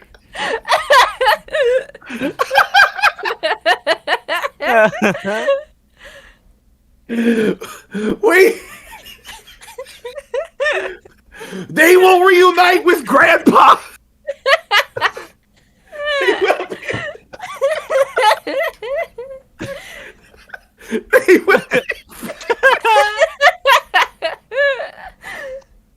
They will be reunited with us, and they will be reunited with their new brother, Luigi, who will arrive tonight. Wait, whoa. Oh, this dude. is happening so fast. Hey, he's a canon character. He's in Luigi's Mansion 3.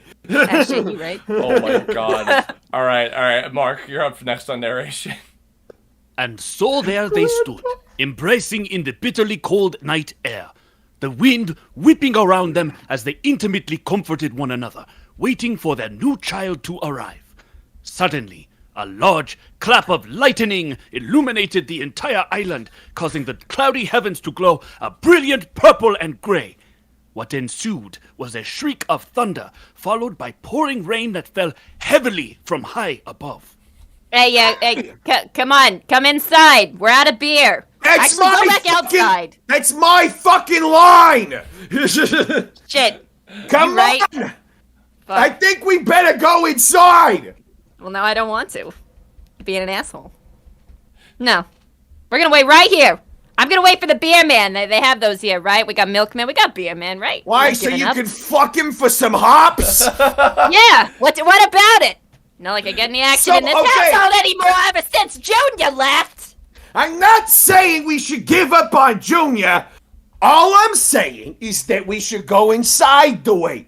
It's raining, it's cold, the Knicks are losing again, and that lightning is dangerously close. How does this guy spell lightning as lightning? I just need to point out, they have spelled lightning that way like every consistent, time but at least they're consistent. At least they're consistent and they're being wrong. Oh, good lord. Okay. So if they come tonight... Somebody's coming tonight. When I come tonight, I mean they come tonight. Good night, everybody. All right. It won't. These are the best characters in the whole thing. It won't turn back around just because we weren't waiting outside in the pouring rain. I don't want to take any chances. What if the beer man's real? My grandpa always said he was real. You never suspected grandpa. Okay, listen. I'll tell you what. We'll wait inside our bedroom. The balcony doors are fucking see-through. If we notice the slightest disturbance outside... I said no! Look. Hey, look at me. Look at me. You cannot change my minds. I'm waiting out here in the rain, or shine, for our child and also maybe some beer. End of story. Look, it's chilly. Whatever. I ain't got nothing else to do inside. Mark, go ahead. Just as the woman was about to even further detest her husband's decision, a lightning bolt struck the roof with a shower of sparks, causing the entire house to rumble and shake. The scream of the lightning almost demanded the woman to concede her irrational demand. Hey, let go of me! Let go of me! You are coming! No! Inside! No! I don't wanna! And soon so I will be... Alright, I'm done anyway. Also, Mark, I had such an impulse to go, let our powers combine. Yes, it was Kwame all the way. Oh my god. Let's go. Oh god, can I admit something terrible? Sorry, this is just a real quick thing. We did an episode of OKKO that was a crossover with Cat and Planet. And they got the voice of Captain Planet, and they got LeVar Burton to come back as Kwame for the episode. But he wasn't ready to come in until the next day. And so, if you guys know, like, when you're doing prelay stuff and you're all together, if somebody isn't there, we'll fill in for the others. So like, Chris, you do Kwame, and I'm like, oh no. So I did it, and I was like, I feel, while Ian Cordy, the creator, was there, who was black. Yes. and I'm like, I don't want to be here anymore. Oh no! That is an SNL sketch. Oh my god. 100. It was so good. That's incredible. It's a great episode. Anyway. All right. Anyway. Another... No. I would leave. I would just leave. I would leave, drive back to California, and kill you. And I'd be like, that's fine. And I'd be like, that's fine. It's fine. You have every right. Hold on a second. Okay. Bum bum bum bum bum ba da da da ba ba ba ba ba ba ba ba ba ba. By your powers combined, I am reading fan fiction. Another hour had passed as the storm outside became more and more violent, and the tension inside became more and more intense. The woman sat at the edge of the bed, staring out the glass doors that led to the balcony, as her husband paced back and forth in a daze, thinking deeply. Let me go! As each tick of the grandfather clock echoed throughout the room, new heights of anticipation were experienced between the couple, as feelings and thoughts alien to them crept into their minds. After coming inside, neither spoke a word to each other, but not out of... They didn't even snuggle. Wow, man, they really are... They need to get some fucking counseling. I just want to watch the Knit game, goddammit! I just want to watch we got one TV! But not... out of anger. I mean it. They're very much in love. They just simply did not know what to say. They didn't know what was taking so long. They didn't even really know what was going on. Also, real quick, respect grandfather clock. Respect grandfather. Oh, God. Okay, Kai, go ahead. Okay.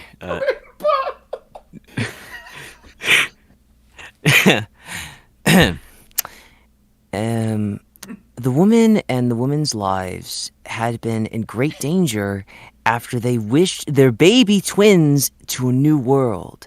Upon returning to their small village, they were met by the gruesome sight of their quaint little cottage ablaze in a fury of fire. The Koopas were after them, and they knew of the noble act in which they had taken to protect their children. Enraged were they. The Koopas had vowed to make the man and woman the next victims of the powerful Koopaharian curse that had already killed so many. So they fled to a remote island to forever live in constant fear from the rest of the world, and that is exactly where they are. We're now. I'm so sorry, John, if you heard that. I'm so sorry. Wait, John who? John Walsh, eye patch wolf. Oh, I have no idea. Okay. my God. Sorry, go ahead. All right, carry on. All right. For months, they lived in despair as they lived in the mansion whose owners had mysteriously vanished. The Playboy Mansion. The sexiest thing I'd ever heard. The great depression of the human soul morphed the man and a woman into beings they couldn't even recognize in the mirror. Things got even more bitter and more sorrowful as the weeks rolled by. Until a month ago, that day, both the man and the woman had awakened from a deep slumber. They had divined of a new child who would fill the void in their hearts and who would come to them exactly who would come I hate to you. them. I hate you, and I hate you, and also I hate you. I'm talking about a baby. Hey! I'm being sexy here! Exactly 1 month into the future. After the Well, we're done. So I'll see you guys later. All right, Aiden, go ahead. Okay, so after the whole experience of like losing their firstborn babies and fleeing for their right to live, never before had two people felt closer to one another, nor more distant. They loved each other, like there's no doubt about that, Broseph. But something like changed between the man and the woman. Well. Something that would never be the same again. With the insight of a new baby along the way, things were like a little better between them for a while. This night was like supposed to, it was supposed to have given them like a new like better hope for the better, like, but like so far it only caused even more heartache. Wow, that's beautiful. Hey, where are they? Where'd you put my chips? The Knicks starts in like 5 minutes. Where could they be? That's I can't. still I'm you, having a still you, breakdown. mother. Yeah, I'm having a break, an awkward break of silence. It's still you, Grandma. Shut up! Is it possible that we were wrong? What if this whole thing was like an ordinary dream? We were only making ourselves even more of a fool, waiting for nothing. Grandpa was lying about the beer man. I knew it. The man stopped pacing and turned to face his wife, walking over to her and like sitting on the bed. He hugged her and started gently rubbing her shoulder. Don't touch me. That dream was more real than anything I have ever experienced in this lifetime. It was not a dream. It was a reality. A truth of things to come. Turtles are a lot faster than you think they are. I know, I hate them turtles. And sometimes they have wings. We just need to give them more time. They'll be here. We'll have our new son. That fucking stork we were talking about earlier will come over here. We'll shoot it down. And then he'll bang you. Yeah, that sounds great. Gonna smile now. Now this feels The unnatural. wife smiled to herself as she closed her eyes. This is really difficult. It's like rubbing your head and touching your tummy. I don't know, whatever that nursery rhyme is. Somehow, I think this is me. If it had been anyone else telling me these things, probably would have decked him in the face. I'm not gonna lie. I don't like being touched. I got 2 rules. 1, don't touch my Doritos. 2, don't touch me. I would have thought them crazy, but not you. You know, you may be irrational, stupid, ignorant, disgusting, fat, terrible. But you know something? You know? You always knew what brand of Dorito to get me. That was pretty rational. It's impossible even, because I switch my favorite flavor every day, so I'm impressed you keep up. I love you. I also love your tit just then. Just then, a wild crash was heard downstairs, causing both the man and woman's stomach to turn. The intimate moment was broken by what could possibly be unknown horrors working in the house. What was that? A lightning bolt then flashed outside as the couple remained motionless, too scared to move. I don't know. It sounds like Kawoopas. I don't sound very genuine. The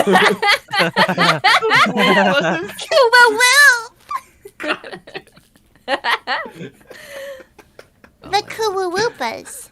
The Kuwawoopas, they found us. Oh no, I knew it. Oh, we're gonna die. Calm down, honey. It might just be the wind and not the weebs. Yeah, sorry. I get like that when I'm drunk. No, it wasn't the wind. It was death. They've come for us. Don't say such things. We are safe. This island isn't like the rest of the world, remember? It's like magic and shit. And it's like untouched from divine detection. We don't know that. And we can't get fucking satellite out here on a direct TV. That is true. The government can't trace us. Mark, I mean, we don't know that's true, though. What? Mark, do this one. The man thought to himself, what in the star world was he to do? If the Koopas really had found them and broken into the house, escape would be futile, and in a matter of minutes they would be dead. Looking around the room and studying the almost medieval decor, his sight locked onto his wife's eyes, which showed a spine-tingling terror. Just as he was about to say that it had to have been the storm, another loud crash was downstairs heard. Dead! Hey! Are you listening? Do you have your AirPods in? What? Take your AirPods out. I see you got them in. What? Take them out. Take them out. I took you out last night. Okay, fuck, whatever. I don't want to die. Just get down here or you're gonna die. Just shut the fuck up. Just quiet. Stay quiet.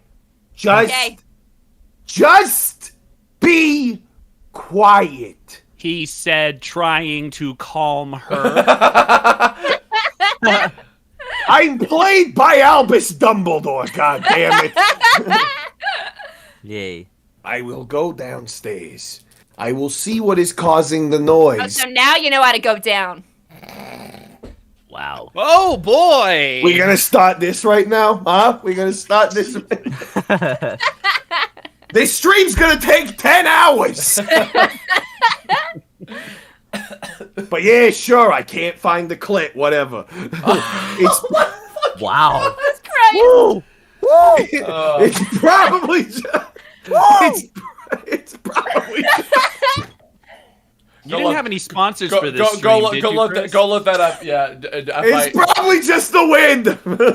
Go look that one up, kids. Wow.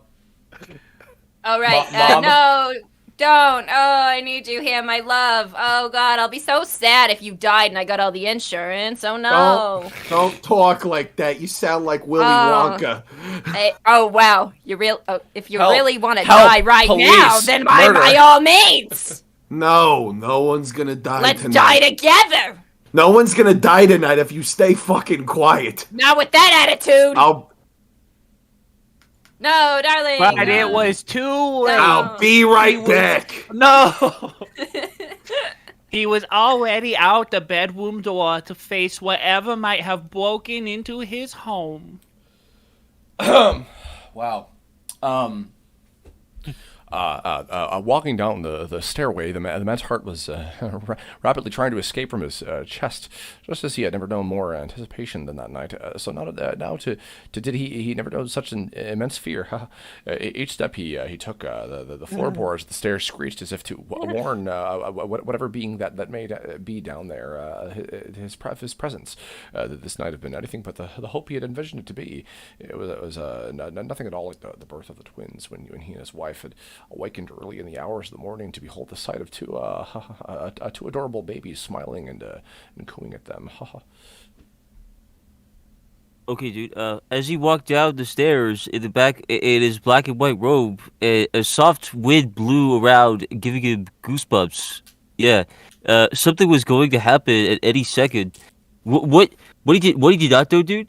Was he to fear that what was he to welcome it? What the hell is that sentence? I don't know, man. Was he to fear this what, or was he to welcome it? What? I don't know. I think it's like, what? He did not know. Was he to fear this what, or was he to welcome it? It's like really fucking like hyper. It's like hyper poetic. So unnecessary. I know. Yeah. He's trying to be fucking Lemony Snicket. This was like, probably written by a teenager in the early 2000s. Give him a break. Listen, I wrote fan fiction in the early 2000s. You're gonna. Wow, I love how you guys are fucking outing yourselves right now. I don't even care anymore. This is giving a bad name to overly verbose fanfic writers, and I won't have it. Sorry, Kai. Carry on. Oh yeah, sure thing, dude. Let's see here. Oh, sorry, Zach. Go ahead. Yeah. Yeah, of course. Yeah, I get it. Yeah. Watch okay. I love kids. Yeah. Well, I think you should watch. You should probably not say that right. Say it too loud, dude. Yeah. Yeah, sorry. That's all good. Anyway, the man then glanced outside the expansive checkered windows that separated him from the forest through the wall of the stairway. The forest outside was going crazy. It's like it's fucking bullshit, man. It was like fucking bad. For the winds, and the rain was coming down like shooting stars. It was like the craziest shit, dude. Like I don't fuck with that. Sorry, it's real. Suddenly, the familiar freakish noise was heard again, but this time much louder. He was close, slowly walking down the last step. The man peered around the corner, spotting an empty dining room. The stillness of the room was creepy in the stark contrast of the activity outside. Although it was quite cold, the man was gravely hot and sweating. With a hard swallow hurting his dry throat, the man continued on. I don't like hard swallow and throat in the same sentence. It doesn't work. You're okay with hot and sweaty, though? No. But and take these two because it involves the dad, so go for it. Okay, so he looked around the dining room and the living room that laid in conjunction, and something was kind of off. Yeah, it wasn't very feng shui. Just fucking let me read. Something was terribly wrong. Walking through the kid dining room and about to push the door open, the twin doors that led to the kitchen. Without warning, the horrid noise was heard again as he spun around to face its source, and the noise was ooh. Hello? Oh! Yelped the man as he spotted what it was. Breathing heavily and almost collapsing to his knees from the sight, the man soon found because Katie fucking broke him again. It was just the front door opening and begging shut from the wind. The man and woman had been merely overreacting, and I quote, making a mountain out of a molehill. I made that up. Wow. Mark, take this next section.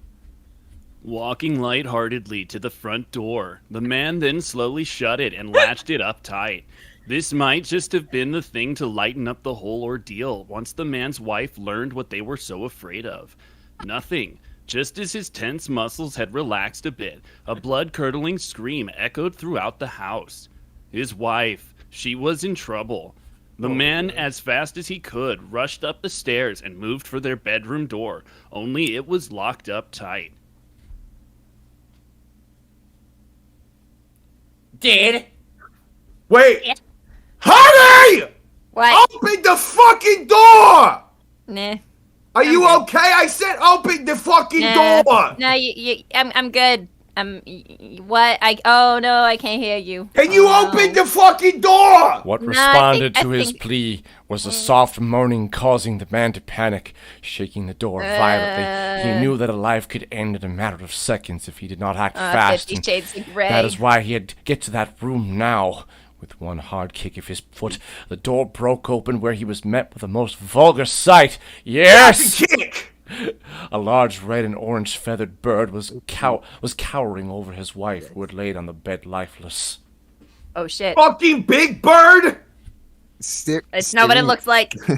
Staring wide-eyed at the most confusing and sickening scene, the large bird turned its head ever so slightly to stare at its its intruder of as if to warn him not to come any closer. The bird's blood red eyes pierced into the man's soul, and it was then that he saw evil in its purity.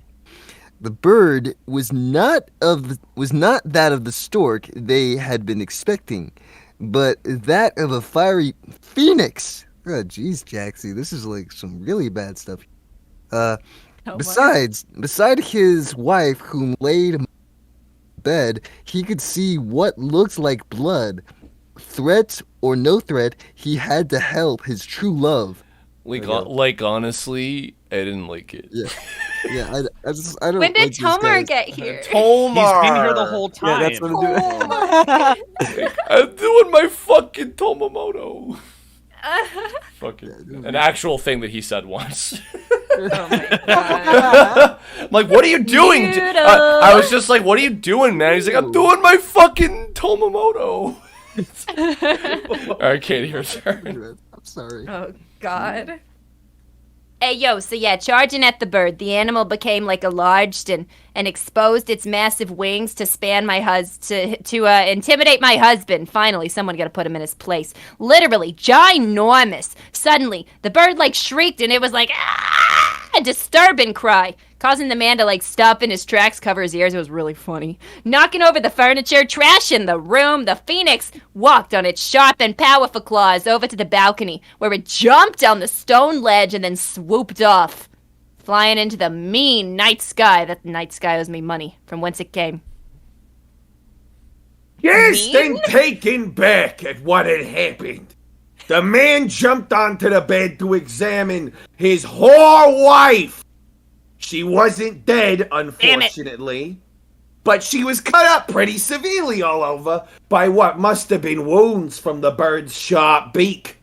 The man then started crying. I mean, no, he fucking fought back. Why must he and his wife forever be tortured? When were they finally gonna be at peace? When was she gonna shut her fucking yap? What? I got my AirPods in. I can't hear you. Suddenly, an eerie giggle tickled his eardrums, startling him. Its source originating from under the very torn and tattered sheets. Cautious was the man, and not knowing what to expect, he slowly lifted the bloody mess of his whore wife from his ruined bed to behold this disturbing image of a tiny human infant who stared maliciously at the man and seemed to be relishing in the mysterious and mayonnaise chaos. See, the spiders and snakes diarrhea guy agrees with me. I'm listening to Brendan Fraser right now. I can't hear you. Covering his hands over his mouth, the man shook his head in utter disbelief and horror. This infant was the new son they had prayed for. This new child was now his third son. Parenting no Big Bird. And so we have now gone through 2 chapters of this story and still don't know anything about Mario and Luigi. Oh my god. Well, we've gone for almost 2 hours now, and we've got about 10 minutes before we hit the hour-long mark. Do we want to call it quits here and maybe pick up another day?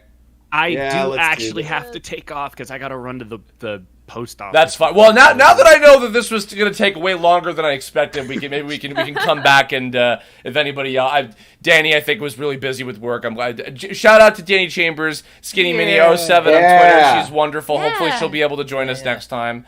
Did they ever actually do chapter 7 and 8? It looks like there's no link to them. So this was the last like archive that was able to be found. I'm pretty sure that those.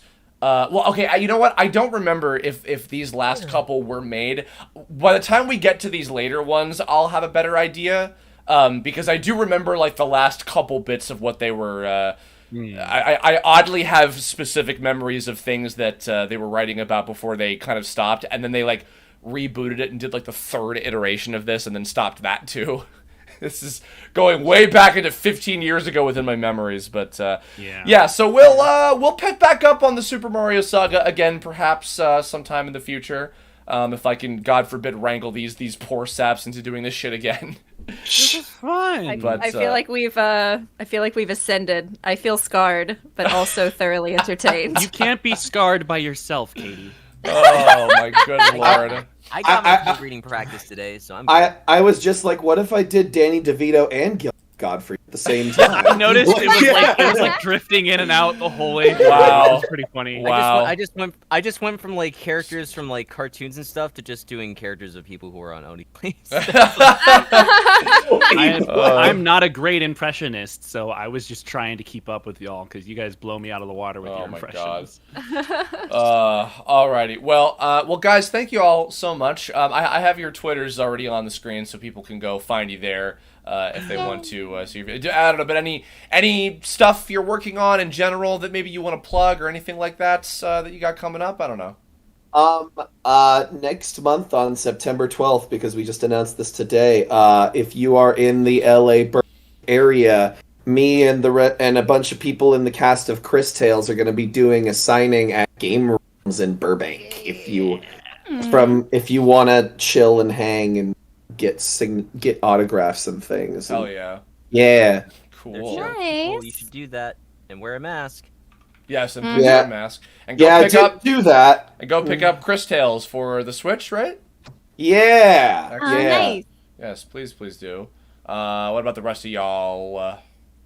I have a bunch of stuff coming out soon that hasn't been announced yet, so I can't talk about it, but instead I'm going to say you guys should all check out Tome, the Terrain of Magical Expertise. Yes. It's a game that this really cool guy named Chris is making. Stop it. He's got a bunch of awesome voice talent in it. I am not in it, which means I get to enjoy fanboying about it I know. forever. I know. Literally, I'm an asshole, and none of the people in this chat right now. No, it's not. I'm literally saying that because I'm not in it. I don't have to be professional when I talk about it. So No. It's okay that I'm not in it at all. It's absolutely. Well, I'm not like Aiden. I actually do appreciate the work completed, whether I'm in it or not. So. I never said that Oh, roasting! I never said I didn't appreciate it. I said, that's all right. It's totally fine. My God. Wow. Well, totally fine. if you do want to support the game, you can wishlist us on Steam. I just had a link to our Steam page. In the chat below, and if you follow our Twitter at TOMERPG, Tome RPG, all this month and probably well into next month as well, we're doing daily voice actor announcements for the whole cast, and there's about 1 billion characters in this game. We just recently announced that we have the lovely Zeno Robinson as Raccoon, we have Michael Kovac as Skate, and we have Griffin Puatu as Archie. So those are our 3 new troublemakers. And we've been announcing the main characters as well. We got Eric Vale as my 15-year-old DBZ reference in a can character as Zeto. We have Elsie Lovelock as Tiger Lily, Mick Lauer, Rice Pirate as Nylock, Melly Grant as Gamesoft, Faye Mata as Flame Girl, Alejandra Saab as Alpha, Morgan Berry as the White Hat Hacker, our player character, and Aaron Dismuke doing a better Kerbifer than the actual Kerbifer. That one That actually made me really excited. Yeah, everybody. That's so Everybody cool. is fantastic. I really hope that you enjoy. We've been kind of putting out little clips here and there. I So think excited to see it. I think that hopefully, finally soon, we've been sitting on this new trailer for a while, and also maybe a new demo. We'll see. Coming very soon. So. Keep an eye out for that, and and also I'm on Twitter at Kerbifer. You can follow all of us on our Twitters on the left here if you want to go check out what we do. Kai, Dude, Katie, anything else? At some point, Chris. Yeah. At some point, if people make fanfics for it, you have to do those on stream. Oh too. dear God! I don't know. I don't know if I'm gonna be able to get everybody to convince them. Hey, let's read this. If that would, I don't know how kosher that might be. But we'll see. I mean, but if God forbid, that's assuming the game is successful enough that it even warrants having fan fiction written about. I will write them. So, Actually, on that note, Yeah. there's a game that I played recently at my birthday. It's called Frantic Fanfic. Have any of you heard of it? I think the name maybe sounds familiar. Yeah. Yeah, it's really fun. If you just get like a bunch of people in a call, it's like a 3-part thing where like everybody has like 1 minute or as much time as you allot to like write a piece of fanfic, and then it like puts it all together and you do dramatic readings with people, so everyone gets to write their own portion of it, and it's really funny. Okay. All right. I'm down to climb with that. I'll have to try that at some point. So. It's great. Cool. Okay. Yeah. Franticfanfic.com. So are you? You're just playing. You're just giving it a plug, like a good Samaritan. Oh yeah. I got to talk to the people that made it. They were at another party I was at, and they were like, "Play our game," and we were like, "Oh my god, this is the best game ever!" Oh hell so, yeah! Cool. Nice. all nice. the fanfic things. Cool. Kai, what about you? Any plugs or shout outs? Anything you want to do? Let's see here. As far as like voiceover stuff, nothing I can announce yet. That's still under NDA. Okay.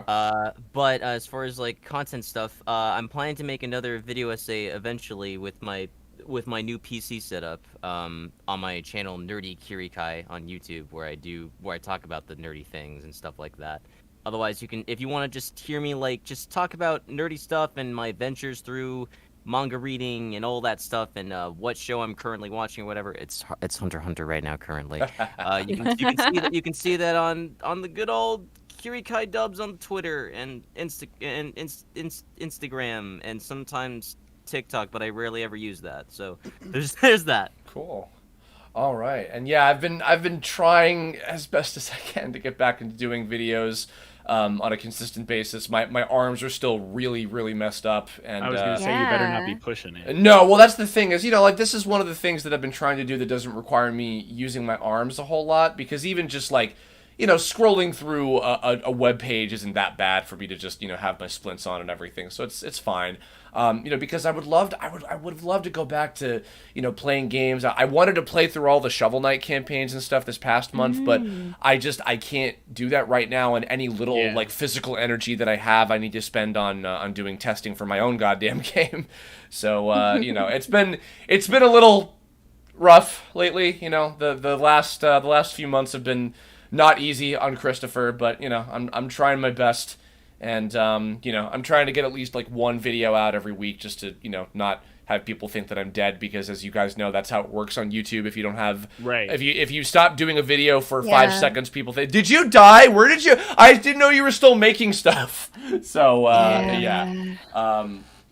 But thank you guys for being around today. This was so much fun. Yeah. And Thank you for inviting us. Yeah, and hopefully I don't know when we'll do this again. Maybe sometime next week. I have no idea. We'll play it by ear, but and hopefully Danny or maybe even some other folks can join us next time, and we'll have fun with that. So thank you guys, and everybody out there, if you want to support the Tome Game, just spread the word. Wishlist us on Steam, follow us on Twitter, and hopefully look forward to the game coming out in fall later this year. And Katie, Mark, Danny, for the little bit you were able to be here, Kai, Aiden, thank you guys so much. Y'all have a lovely, lovely rest of your week, and I will catch you all next time. Show. Later. Bye, guys. Bye, everybody. Nice meeting everybody. Bye. All right, folks, and y'all can follow them on their appropriate Twitters linked over here on the side. Thank you all for tuning in, And hopefully that I'll catch you all later. So take care. Bye-bye.